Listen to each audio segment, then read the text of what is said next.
acompanhado, nós vimos essa semana. Essa semana nós vimos muito sobre símbolos, né? Sobre tipos e antítipos, sobre imagens e cumprimentos. Então, para amanhã vocês vão ter que revisar bem direitinho o que a gente viu essa semana, porque tem muita gente que tem dificuldade com símbolos de profecias, então é bom dar uma revisada, é bom dar uma relembrada, principalmente na segunda-feira, para quando o professor for passar, vocês já terem uma noção do que é que vai ser visto. Por exemplo, aquele cumprimento lá de Josué em Jesus, na igreja hoje, na igreja no futuro. Vocês têm que assistir lições da Bíblia. E ou se não assistir esses vídeos aqui da manhã do Zoom, para amanhã tá tudo afiado para responder na escola sabatina. Escola sabatina, não me deixe se incomodar com minha camisa, preste atenção.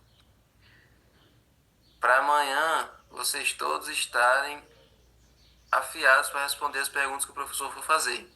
Porque a escola sabatina é para ser interativa, é para ser comentada, é para ser cada um trazer a sua consideração, o seu apontamento sobre o que foi visto durante a semana. Então hoje, na sexta-feira, Ellen White diz assim: Parábola de Jesus. A missão de Cristo é o uniforme da madrugada. A missão de Cristo não foi compreendida pelos homens do seu tempo. As tradições, as máximas e os decretos de homens lhes ocultavam as lições que Deus intencionava comunicar-lhes. Ao ver a realidade na pessoa de Cristo, não reconheceram nele o cumprimento de todos a substância de todas as sombras. Eles rejeitaram o antítipo e se apegaram aos seus tipos e cerimônias inúteis. Então, gente, como é que a pessoa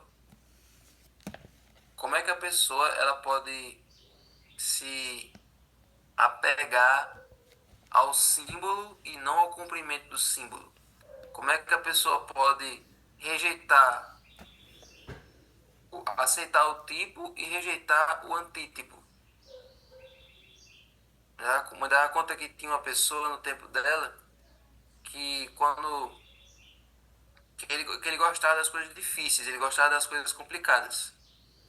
Então, quando foi feita a BR, para a pessoa poder andar de carro de uma cidade para outra, ele achou muito ruim, porque para ele o prazer era você ir a pé de São Rafael até Mossoró para comprar uma lata de querosene.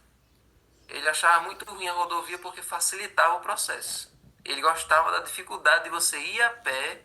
Ele dizia, como era bom, né? Porque a gente ia a pé daqui para lá para comprar um negócio. Então, tem gente que é acostumada e se apega com coisa ruim.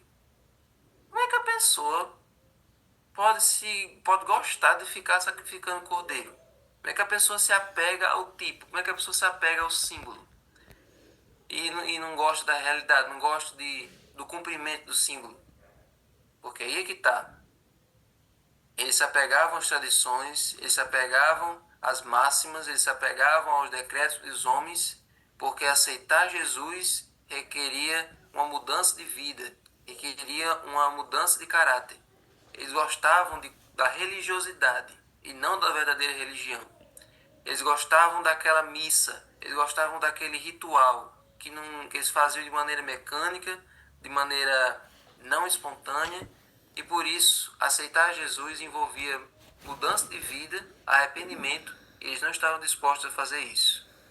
Da mesma maneira, tem muitas pessoas hoje que adoram um Jesus que elas projetaram, um Jesus confortável, um Jesus condicionável às vontades delas. Eu quero um Jesus que deixe eu fazer isso, deixe eu fazer aquilo, que sempre me aceite e não me transforme. Então as pessoas querem um Jesus personalizado para elas. E eu pergunto, o seu Jesus é o Jesus da Bíblia ou é um Jesus com uma projeção sua? Hoje a gente não sacrifica mais cordeiros, hoje a gente não tem mais santuário, não tem mais esses rituais do tempo da Bíblia, mas é provável que alguns de nós também estejamos na mesma situação dos fariseus. Rejeitar o Jesus real e querer um Jesus condicionado a nós. Então, gente, essa é a questão. Esse é o problema. Você precisa entender que com Jesus você tem que se desprender das velhas doutrinas, se desprender da tradição e aceitar o que ele tem para lhe oferecer. O Evangelho de Cristo era para eles uma pedra de tropeço, porque em vez de um Salvador, eles pediam um sinal.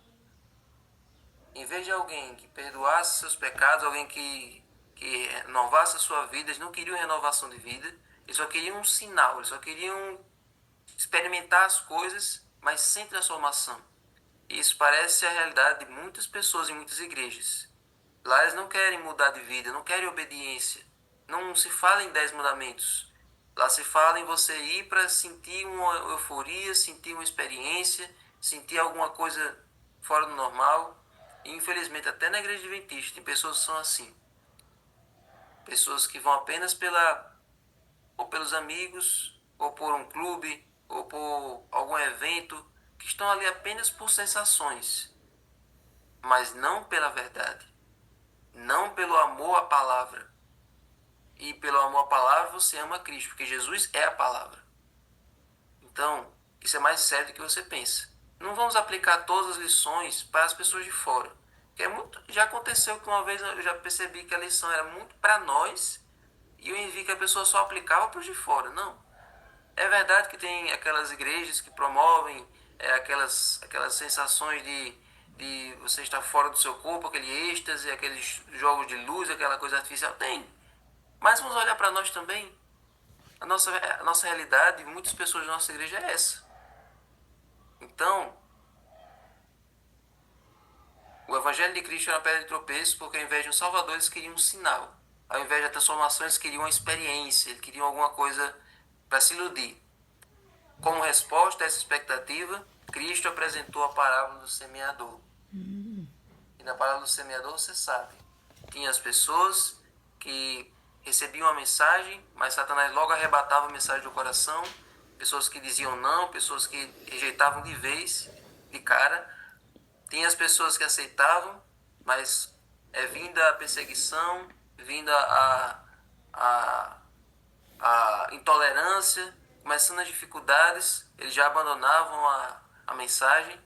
Já outras, eles até aceitavam a mensagem, mas aí as tentações, o trabalho, as ilusões também arrebatavam a verdade do seu coração. Então Jesus ele contou essa parábola para mostrar os diferentes tipos de solo em que a palavra de Deus chega. Então, o que Jesus quer é que o nosso coração seja aquele solo fértil. Que quando a mensagem chegue e seja plantada, ela possa crescer, frutificar a 30, 60 e a 100 por um. Amém. Então, o reino de Deus não deve prevalecer pela força de armas, nem por intervenções violentas, mas pela implantação de um princípio novo no coração dos homens. Amém? E aí, voltando para Caleb e Josué. A igreja necessita de fiéis Calebes e Josués. No do Eliseu tem um Caleb e um Josué. Acho que talvez vocês não saibam, mas tem duas criancinhas lá que o nome é Caleb e Josué. Então a gente está estudando essas duas criancinhas esses 3 meses. A igreja necessita de fiéis Calebes e Josués, que estejam prontos para aceitar a vida eterna sob a simples condição de obediência. O mundo é o nosso campo. Missionários são necessários em cidades e vilarejos e certamente estão mais presos à idolatria do que os pagãos do Oriente que nunca viram a luz da verdade. Até porque hoje nós temos muito mais opções de ídolos do que eles. Porque eles, para adorar um ídolo, eles tinham que fabricar. Vamos pegar essa lasca de pedra, vamos burilar, vamos fazer até ela virar um ídolo. Vamos fazer aqui um ídolo banhado a ouro. E vamos, uma mão de obra para construir um ídolo. Naquela época eles tinham que construir um ídolo. Hoje não, a gente nasce, cresce, cercados de ídolos que já existem, e a gente só vai escolher qual que a gente quer. Eu vou idolatrar um futebol, então eu vou me prostrar diante do futebol. Eu idolatro cantoras, gente que é fã de cantores. Lá no meu trabalho tem uns colegas que são. Eu vou idolatrar e passar a vida toda cascavinhando a vida delas. Ah, eu vou idolatrar isso ou aquilo. Então hoje nós somos cercados de ídolos por toda a nossa parte, por toda parte. Então hoje as pessoas estão mais idólatras do que as pessoas daquela época. Então, gente, os missionários são necessários em lugares assim. O verdadeiro espírito missionário desertou das igrejas que fazem tão alta profissão de fé. Vamos ler novamente essa passagem? O verdadeiro espírito missionário desertou, ele saiu das igrejas que fazem tão alta profissão de fé. Igrejas que professam a fé, mas que não disseminam, que não espalham. Faltam-nos obreiros fervorosos. Não haverá ninguém que responda ao clamor que vem de todas as partes. Passa e ajuda-nos. Então, Paulo teve uma visão de um homem da Macedônia que disse: vem para a Macedônia e ajuda-nos. Já que a gente está precisando da verdade, aqui a gente está precisando de luz, dá-nos luz. E aí, Paulo se arrumou, fez as malas e foi para a Macedônia para pregar lá. Será que hoje não tem ninguém que responda esse clamor? Passa para a minha rua e ajuda-nos. Passa a minha casa e ajuda-nos. Vem para a minha cidade e ajuda-nos. Tire-nos da escuridão. Então, obreiros fervorosos e pregadores comprometidos, né, Freds? Obreiro é a mesma coisa que pregador do evangelho. Fervoroso é uma pessoa que é comprometido, que é engajado com a pregação. Então, o que você vai fazer? Ontem nós terminamos com uma pergunta de Jesus. Até quando? Ou Josué perguntou, até quando vocês vão negligenciar a posse da terra que o Senhor deu a vocês? E hoje Jesus pergunta, até quando você vai negligenciar a missão que eu lhe dei? A terra está aí. Falta só você ir lá, tomar posse, conquistar. Eu já paguei o preço, já fiz o mais difícil, agora você tem que fazer a sua parte. Relembre a pergunta de Jesus ontem. Até quando vocês vão negligenciar a posse da terra que eu conquistei com meu sangue? Até quando vocês vão negligenciar a missão que eu dei a vocês? Eu só vou voltar quando vocês terminarem. Sabia? Basicamente, o resumo que Jesus está querendo dizer é dizendo o seguinte: eu só vou voltar quando vocês fizerem o que eu estou mandando. Eu mandei vocês irem pregar em todos os lugares, para que o fim chegue. E será pregado esse evangelho do reino em todo mundo, em testemunho em todas as nações, então virá o fim. O fim só vai chegar quando esse evangelho for pregado a todo mundo. Eu já estou pronto a voltar há mais de 2000 anos. As mansões já estão preparadas. O Espírito está só esperando, está se coçando para ser derramado. Então só depende da gente. Só depende de mim e de você. Então, gente, que a gente deixe de lado as velhas tradições, as velhas fábulas. Que a gente peça a Deus que nos dê um espírito novo, um espírito de fervor pela obra, amor pelas almas, paixão pelas almas e pressa para que Jesus volte. Porque só depende de nós, só depende de mim e de você.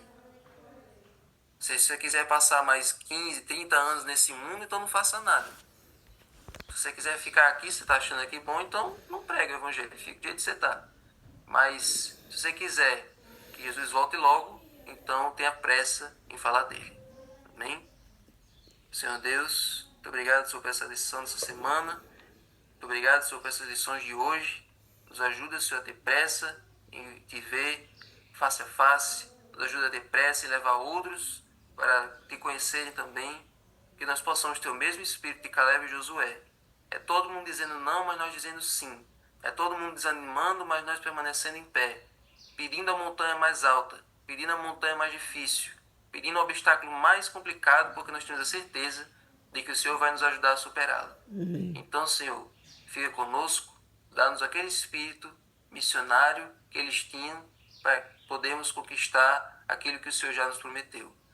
Abençoa agora o estudo do livro, prepara-nos para o sábado e fica conosco, no nome de Jesus. Amém.